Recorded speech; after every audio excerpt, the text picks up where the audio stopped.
I also think what 2026 and what some of these themes and trends show us is that there's no right path, right? There never has been one right way of publishing a book and hitting your goals. But as we move into this year, the options are multiplying. And it's easier, I think, for authors to find places that they're comfortable, right? To find channels that work for them, to find technology that works for them, to find, an ethos that works for them. And so I think that although could be a little daunting because you don't want to have choice overwhelm, is actually going to be very liberating for a lot of authors. Welcome to the Written Word Podcast, the podcast for authors who want to build a successful writing career. I am Ferol Vernon, and I'm here with Ricky Woolman, and this is the Written Word Media Pod. Hello, and welcome to the Written Word Media Pod. I am Ferol here with Ricky, and this episode today is part 2. So a few weeks ago, we started dissecting the trends for 2026, and we broke them down into 5 themes, 3 of which we've talked about, 2 of which remain.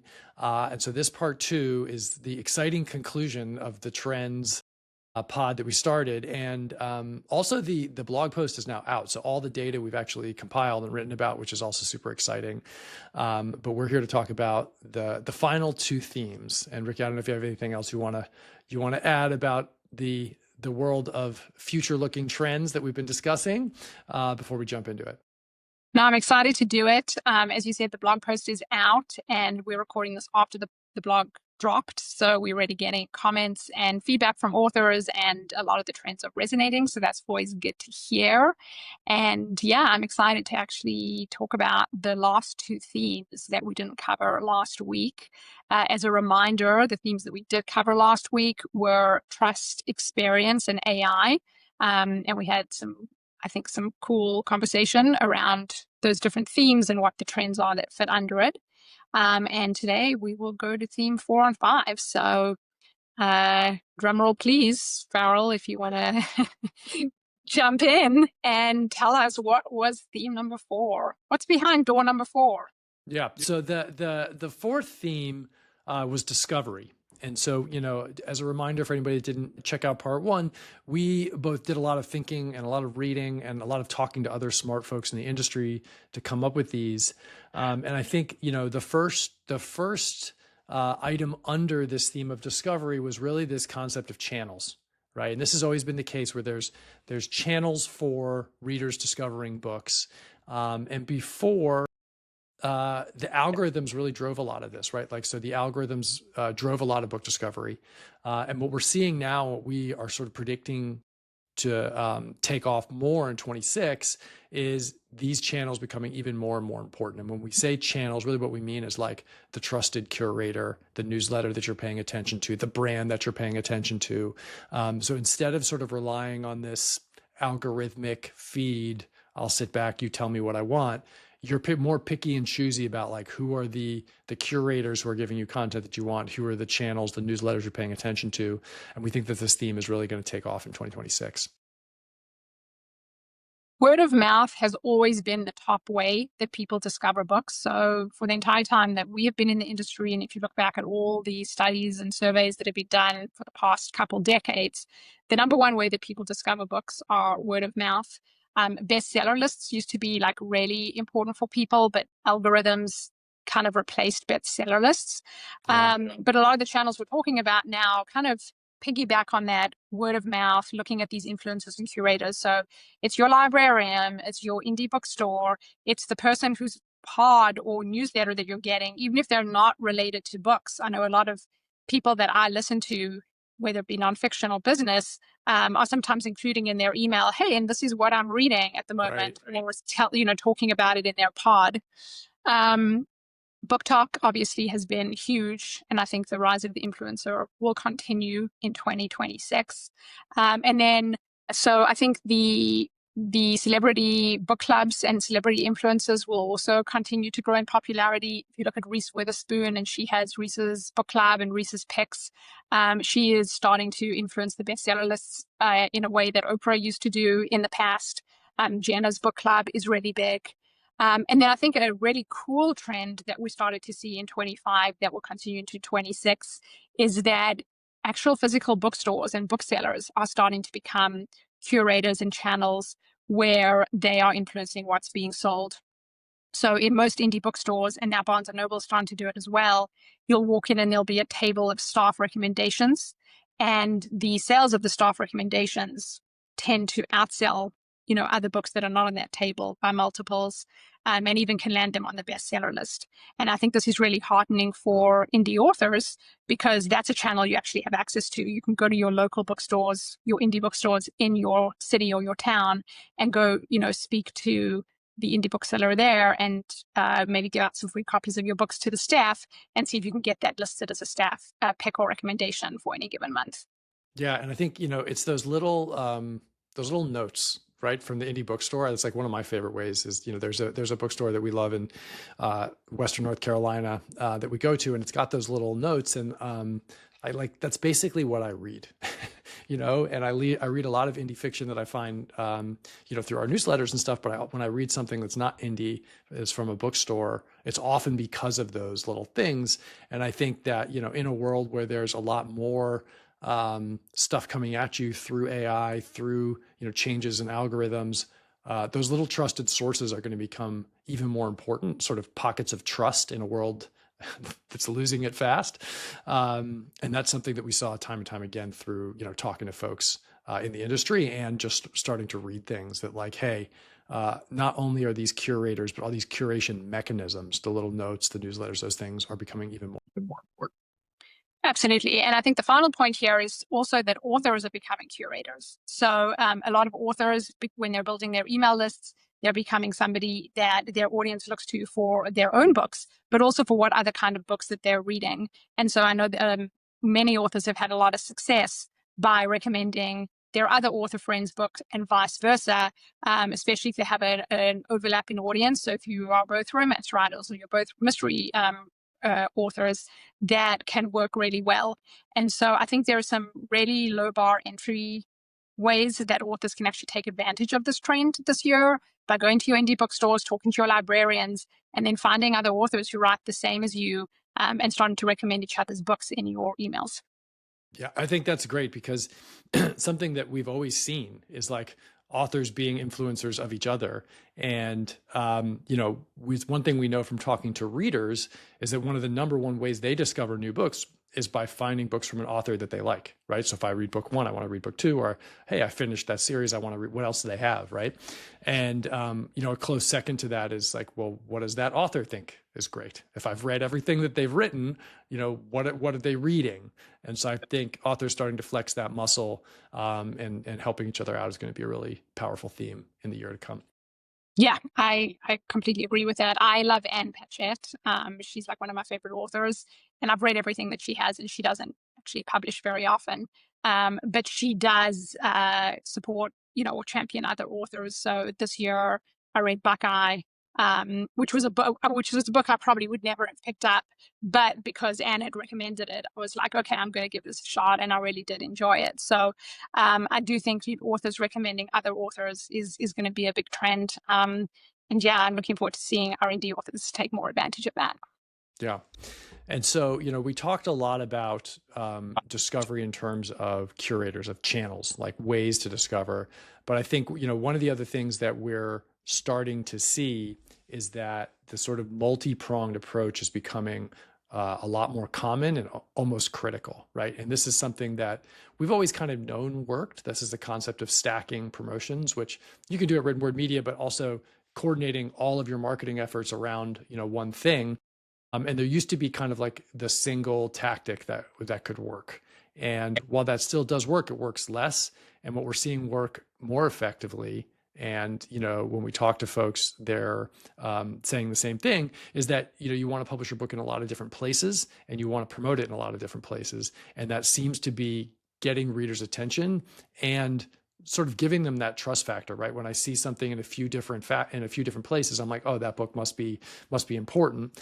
And even readers are paying less attention to just the single source. It's more the multi-pronged approach. Yeah, and this is foundational to marketing. I think it's called the law of seven, where you basically see something in multiple places, and then you start thinking, oh, I'm seeing this everywhere, so it's really something that I should check out.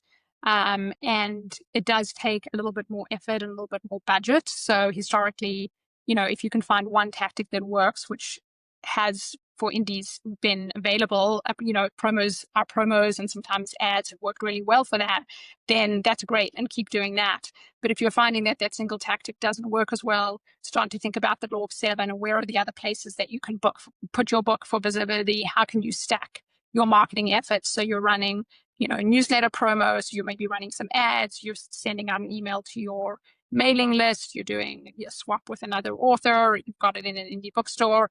These are all different tactics that you can employ. But the idea here is that you do them together with a concerted effort around a very specific time period, instead of having these disparate single tactics sprinkled, one day here and one day there throughout the month. Yeah. And I think, when I talk to authors, one of the things that I always realize sometimes, sometimes you talk to somebody and they're like, oh yeah, I get it. And then sometimes you talk to somebody and you can see their eyes get real wide and they're like, oh my gosh, she's telling me so many things. And so I think, if you're listening to this and you're like, well, how am I supposed to take advantage of this? It's like, add one thing. Like if you've always been doing one thing, add one more. Or if you always do two things, add one more. So like if you've always buy a promo and you always run ads, send your newsletter at the same time, right? If you don't usually run ads, try stacking some ads on top of a few of the other things you're doing. And I think just thinking about it as sort of like, hey, what we're seeing is more places that you're visible is having a greater impact. Just add one or add two, but don't think about doing everything everywhere. Just take what you're doing as your baseline and add one more technique. And that tends to be a more manageable way to sort of grow your visibility versus trying to run down a huge long checklist. Yeah, this is so critical that I'm going to say it again. We are not advocating for doing everything, because that is overwhelming. It's too hard. It's potentially too expensive. So don't take from this, oh my gosh, I have to do everything. Take from this that if you're using one tactic, yes, expand slowly to maybe two or three, and find really easy, manageable ways for you to do this, because the overwhelm is real. And so it doesn't mean you have to do a million things or everything. It just means that you need to start thinking about diversifying the places that you are marketing and advertising when you're promoting your books. Yeah, I think that's a good point, because it can be overwhelming doing all these things. And so, keep it bite-sized, keep it small, keep it manageable. Yeah. This leads into the final trend within discovery, which is a tactic that we're going to be hearing a ton about in 2026, that I think is going to cause potentially some author overwhelm. So we'll talk about it a little bit here. And what we're going to be doing here at Written Word Media is diving more into this and doing some research to see if there's ways that we can help authors with this. So the final trend is really about GEO versus SEO.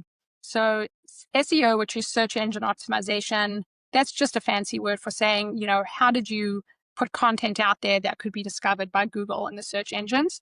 But I want to actually expand it to say, to think about also buy-side categories and keywords on Amazon. So it's kind of the same idea. When you were putting a book into Amazon, you put in very specific categories, you're picking keywords, but it was that world where you had to pick like one word, right, or one category. So that's really what SEO was all about.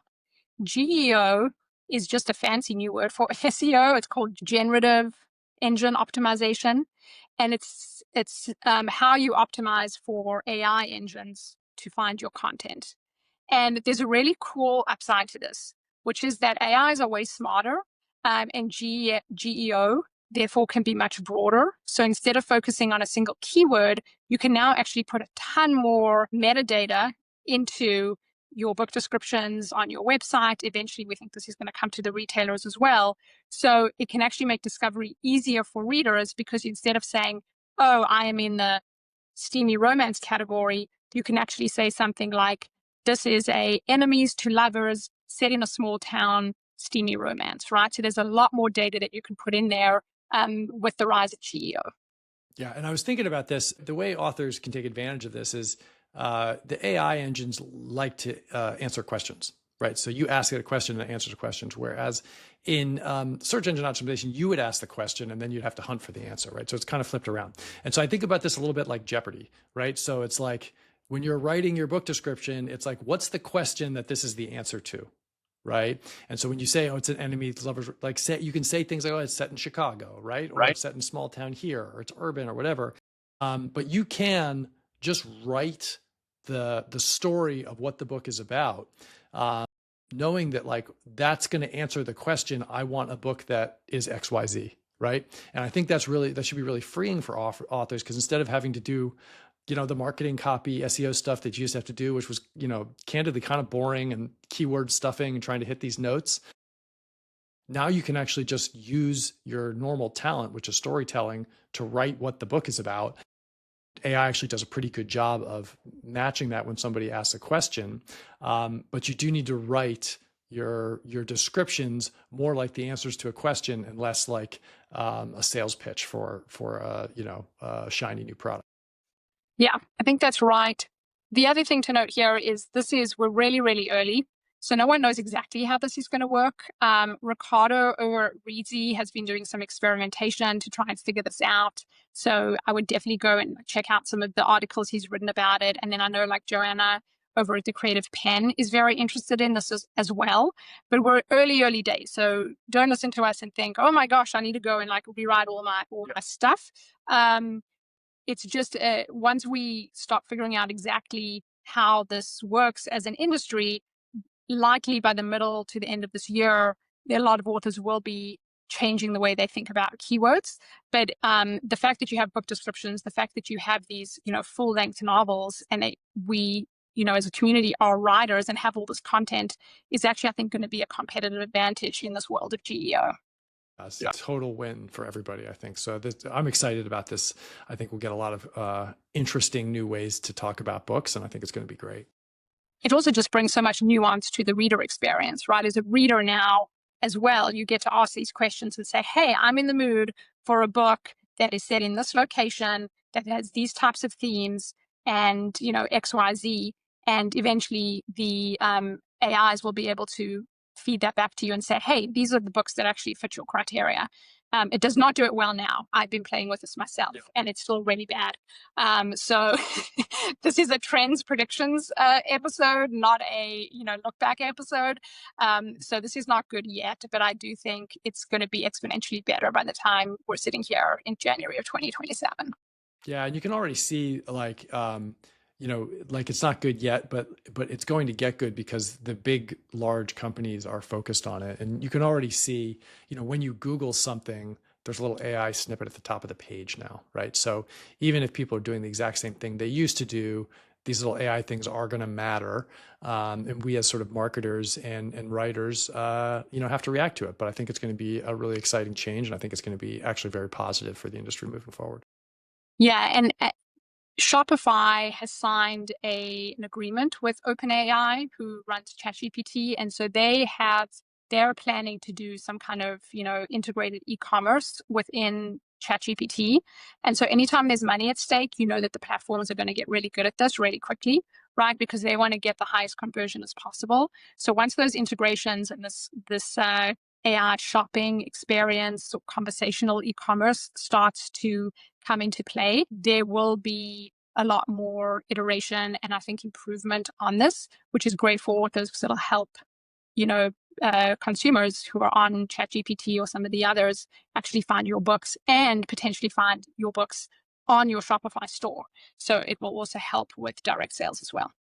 So that is a great segue because we're entering theme 5, right? And theme 5 for the trends that, from all the data that we collected is this theme of sovereignty, right? And what we mean when we say that is authors taking more control over their own content, their own audience, all of their own things. And, you mentioned Shopify and direct sales, and that's part of this. It's not all of it, but we think that this is going to be the year where authors really do own more of their own stack, right? They own their own newsletter, their own audience. They sometimes own their own commerce where they're selling direct, right? That's where Shopify comes in there. And that there's just going to be a lot more formats available to them. And so we're pretty excited about the theme that we saw because the tools in the industry are kind of there for authors really to move away from your business being built on a single platform. And essentially what we mean by that is Amazon. So you used to have a single platform, which is Amazon, which you built your business on.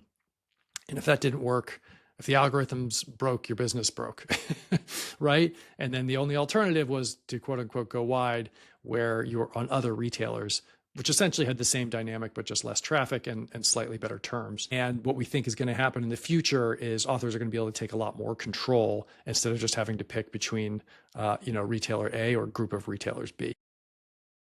And similar to the last couple of trends, this doesn't mean that you need to go out there and put your book everywhere. This is not about, hey, your book needs to be everywhere. But what this is about is that you don't want to be vulnerable in any particular place. So I'd like to think about this in terms of like a diversified portfolio. So if you invest in stocks at all, that you always want to have like some in equities and some in bonds. This is the same idea. You probably don't want your whole pie to be Amazon. You want to diversify and say, okay, I've got Amazon, and maybe I have a direct store, or maybe I have Amazon, Google Play, and something else, and a few other distributors. So it's about thinking about that pie in your head, and then saying, how can I add a few more colors? How can I add a few more slices to my pie of where my books are available in 20. Yeah, I think that's really like well said. And like one of the things that we talk about a lot is, there's the debate between wide and exclusive with Amazon. And, you can do both, right? That you can be exclusive with some titles and wide with others. Doesn't have to be a religious line in the sand necessarily. You can do whatever works for you as a business. But what I think we're seeing this year is with this rise of direct sales, with the Shopifys of the world, there's kind of like a third option, which is like, I'm going to be on some retailers, but then I'm also going to focus a lot of time on like my own channels, right? Or, now that I have my direct channel where I get maybe a higher percentage of the profits, I can focus on one retailer that's not Amazon and focus some effort there.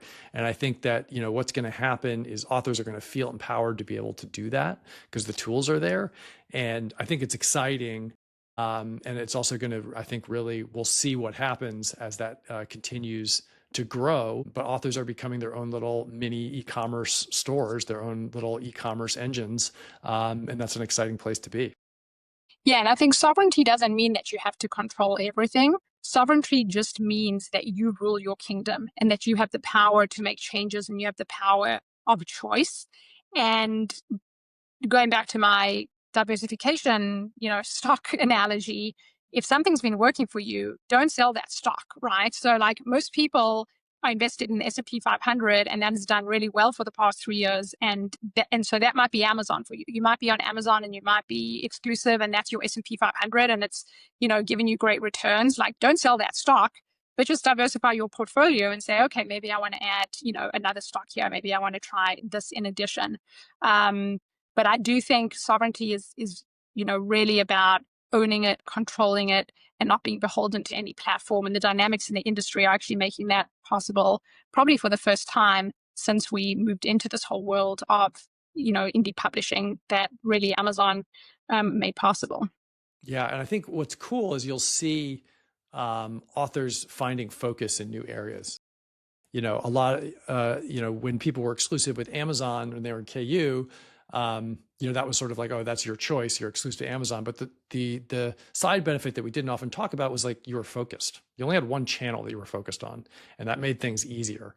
And I think now that there's more channels available, it's like, oh, well, I'm going wide. But what does that mean? I'm in 37 stores or just like 4 stores? And there's so many different places.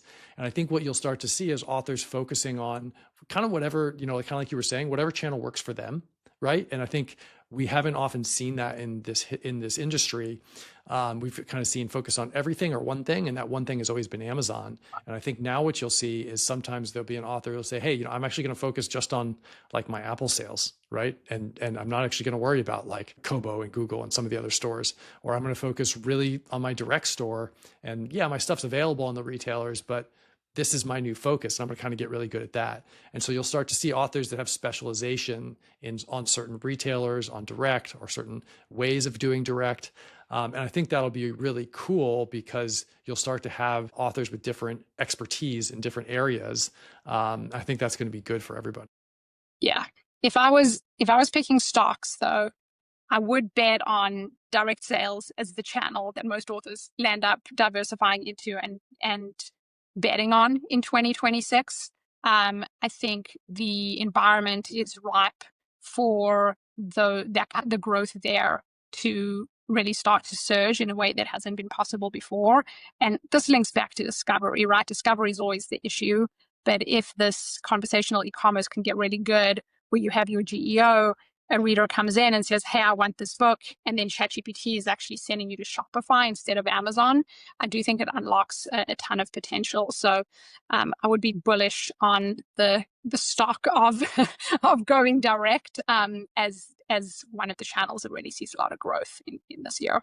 Yeah, and I think, that couldn't be better said, because I think the tools are there, right? And while this has been a trend in the industry for the past 2 or 3 years, for sure, authors selling direct, 3 years ago, the tools, they were fine, but they weren't that good. Now, like, the Shopify checkout experience is splendid, right?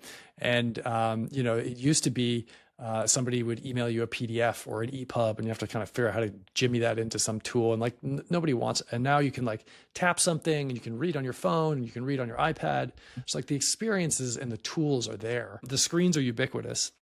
And so I think I'm excited about what authors are going to be able to do. And I think, one of the things that we'll see is there'll be a lot more people getting set up on direct, and they'll need help either getting set up or marketing direct. And we're excited to be a part of that as it moves forward. Yeah, I think it's also going to be interesting to see what the format split is. Like, my gut is that when you're selling direct, you're going to sell more paperbacks, more special editions, maybe audio. When it comes to ebooks, Amazon does have this really big moat called the Kindle device. And a lot of people like literally own that device and still do a lot of discovery through that device. So it has this moat and kind of a legacy competitive advantage. So yeah, the two stocks I'd probably buy are like Amazon and going direct, Shopify for authors when it comes to 2026. But I think it's going to be really interesting. The technology is moving so quickly that things could definitely change. But yeah, I think the sovereignty comes from having all of these choices and having much more competition in the marketplace than there was before. Yeah, I think you mentioned audio, which I think is really cool because, being able to sell audio direct, like, using an AI tool to record audio and then being able to sell it direct to a reader, like, that is technology that really has only been available for the past like 6 months, maybe 12, right? But like very, very new. And so I think, listeners, readers, they want that and they're willing to do that. And now that the tools are there for authors, they can deliver that experience at a fraction of the cost and with a lot less pain than they used to be able to. And so I think we'll see that. I think it could be pretty cool. You see people walking around with their headphones on, listening to independent fiction, and it's sort of way easier than they used to be able to do. And I'm excited about that. Yeah, and I think that type of technological advancement is what is also going to enable the final trend that we have, which is all around authors growing beyond the book. And there are a lot of authors who already have this. They basically have fandoms and kingdoms that they have built, where it's not just the book that their readers are buying, but it's also the merchandise, and there's experiences, and there's different formats. And we've talked a lot about special editions. And so as technology continues to evolve, where you can now make potentially your own animated short or a movie that you put on YouTube or something of that nature, one of the trends that we have for 2026 is that, authors start to think about their business beyond just one book and really about building worlds and universes and fandoms. Yeah. And I think beyond the book doesn't just mean like the fandoms and the world building. It means all of that, but it's also like, I think what we'll start to see is this enable collaboration, right? So like, as it becomes easier to do a side quest, so to speak, right? It's like, well, hey, maybe I can do a novella, right? I could with another author based on a joint character, put them in some situation, right? And so I think those things, now that authors are sort of, sovereignty, taking control of their worlds and their art more, they'll be able to do those things, right? And create new pieces of content that are really blended. And what I'm excited to see is we're basically taking this huge community of creative people, and the tools are now getting better, exponentially. It's like, what are we going to create? What are we going to get to see? And I think, we might see shorter books, we might see longer books, we might see, things that are more interactive, or less linear. So like, I'm excited about seeing all of this stuff. But it's going to take a little bit of time for it to develop. But I think the table is really set for this, moving forward. Yeah, you could also see how this would tie back into the theme 2 around experience and how readers want experience. So, if you have a collab with a couple of other authors and then you bring your fans together because you've taken characters from different worlds, and maybe you do some kind of in-person experience, maybe it's a meal or something like that. You can see how, as you start to build more of these worlds and collaborations and partnerships, that then lends itself to building experiences and more trust with the readers that you have. Yeah, and I'll share one story. I met an author a few months ago, and she was distributing her story as letters.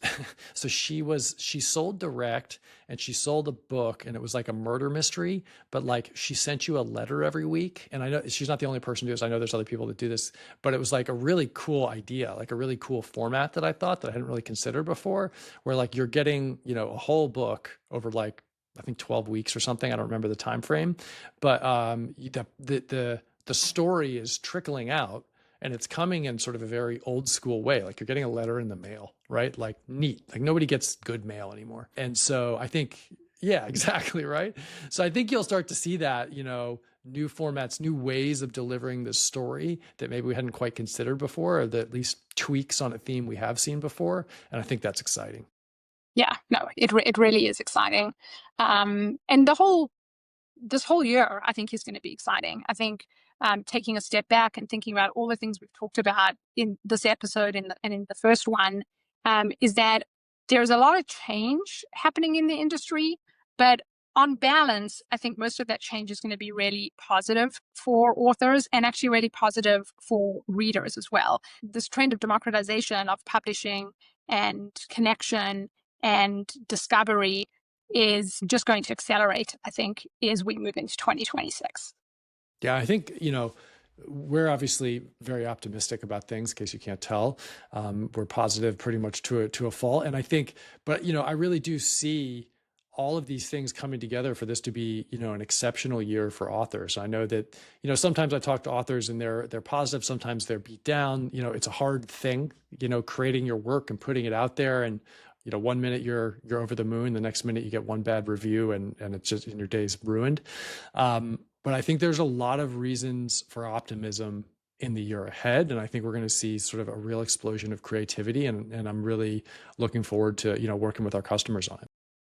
Yeah, I also think what 2026 and what some of these themes and trends show us is that there's no right path, right? There never has been one right way of publishing a book and hitting your goals. But as we move into this year, the options are multiplying. And it's easier, I think, for authors to find places that they're comfortable, right? To find channels that work for them, to find technology that works for them, to find, an ethos that works for them. And so I think that although could be a little daunting because you don't want to have choice overwhelm, is actually going to be very liberating for a lot of authors. Yeah, I think that's right. And I think, that sort of like brings us to the end of the pod of sort of the final theme of sovereignty. And we talked about discovery and sovereignty, and those were our sort of final two themes. And I think like, as we sort of wrap this discussion around trends, we talked a lot about optimism and positivity.